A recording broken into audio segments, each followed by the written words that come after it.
money and law of attraction cards. It's a big deck. Because, well, actually, they are the most brilliant cards that have ever been assembled on the subject of shifting your vibration relative to money.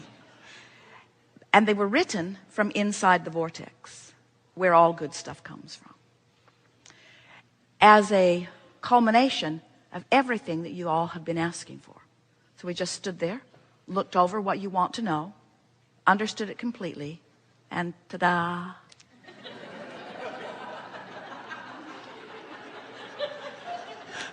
So, let's say you're standing outside the vortex and you've decided that you're going to use your ability to focus yourself into alignment.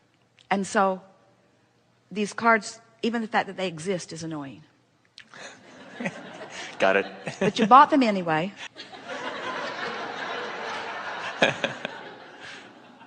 You look at them and the colors are nice.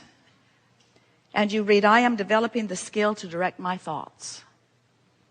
And then you throw that card away. I can have money and freedom too. I'm going to mail that one to my employer. I do not need to have money to attract money. That is very fortunate. I have control over the thoughts I think. Who writes this stuff? I will praise success wherever I see it. I surely will.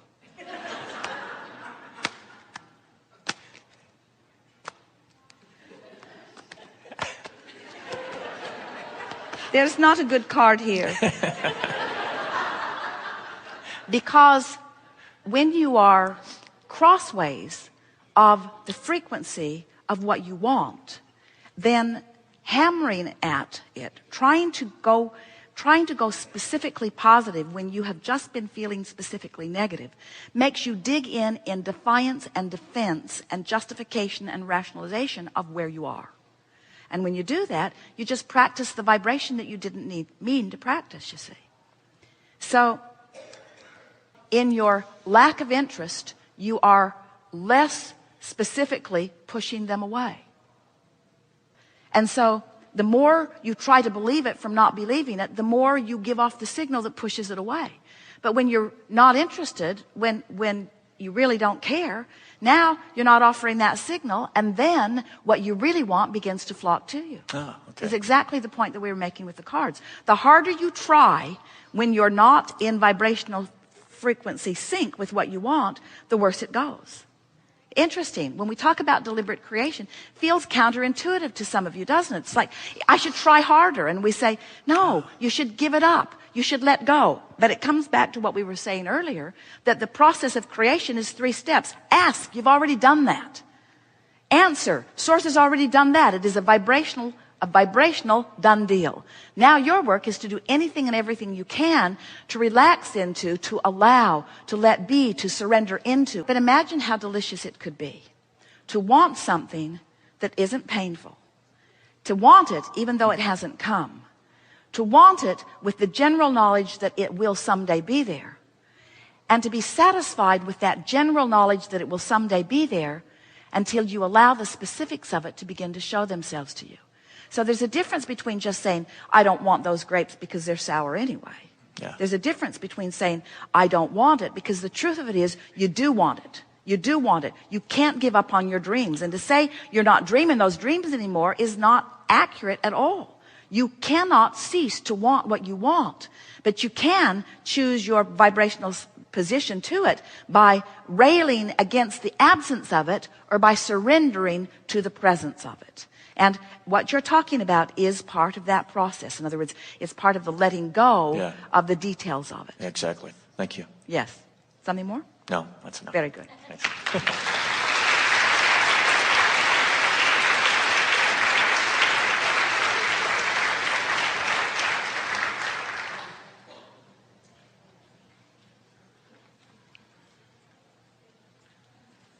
That was good, wasn't it? Don't you have a stronger sense of why some things that you've been wanting have been avoiding you? Because how you really feel is what's coming to you. So what's the first manifestational indicator that you're in the vortex? Emotion. It's an emotional indicator. And we love that you are willing to call that a manifestation with us. That feeling in my belly is a manifestation. It's a manifestational indicator that I'm in the vortex. What would be a logical next manifestation indication that you're in the vortex? Actually, that was my question. That was it. Right. That was it. In other words, that was it.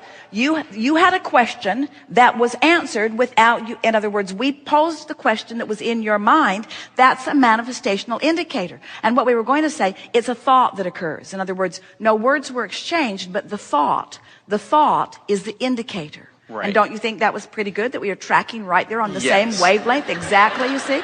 It's a manifestational indicator. So first it's a feeling, then thoughts begin to occur to you, then people begin to walk into your space and offer words, then you begin to see things. In other words, the manifestations just become prolific all around you as indicators that you are in the vortex. And we're going to let you talk here briefly in a moment. We're going to be brief, but we just want to say at the outset here that when you get on this roll where you know you have affected a feeling, which is a manifestational proof that you have achieved vibrational alignment with the vortex, and then thoughts start streaming, and then others start joining you in conversation, and then the earth starts moving. In other words, things start happening.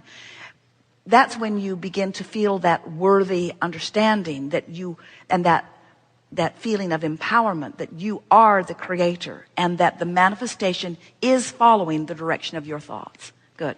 Okay. So I guess that's my answer also. Pretty much.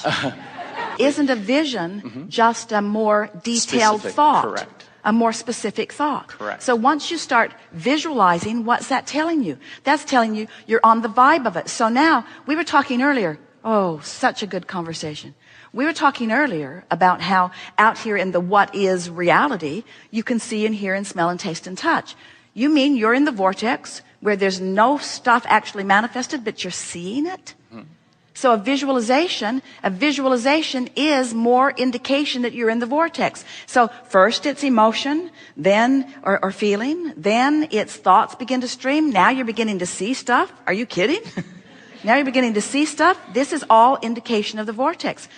Wonder what'll come next. So are you in the vortex visualizing, feeling, and then comparing? Where is it? I feel it. Where is it? I feel it, and slowing it down. Or are you basking in the deliciousness of the feeling that's getting more and more detailed until the details begin to show up in concrete manifested form? So that's my next question. So I just continue to do it. We're really enjoying how your next question keeps following our next answer. In other words, you're manifesting all over the place. In other words, this is that, can't you see that track on that, can't you just see it? You're in the vortex and it's just looping around and giving you another reason and another reason and another reason. And so the next step is just continue until physical translation happens. But is it a step? Is it a step? Or is it so much the next logical thing that you don't even need to call it a step? Right. The next awareness, the next observation, the next feeling, the next awareness is the best word. The next manifestation, the next reality, the next observation. And it's obvious. Whenever it comes, it'll be obvious. Well, we think it's been pretty obvious here this morning. I agree. Don't you? Thank you. Yeah, I get it.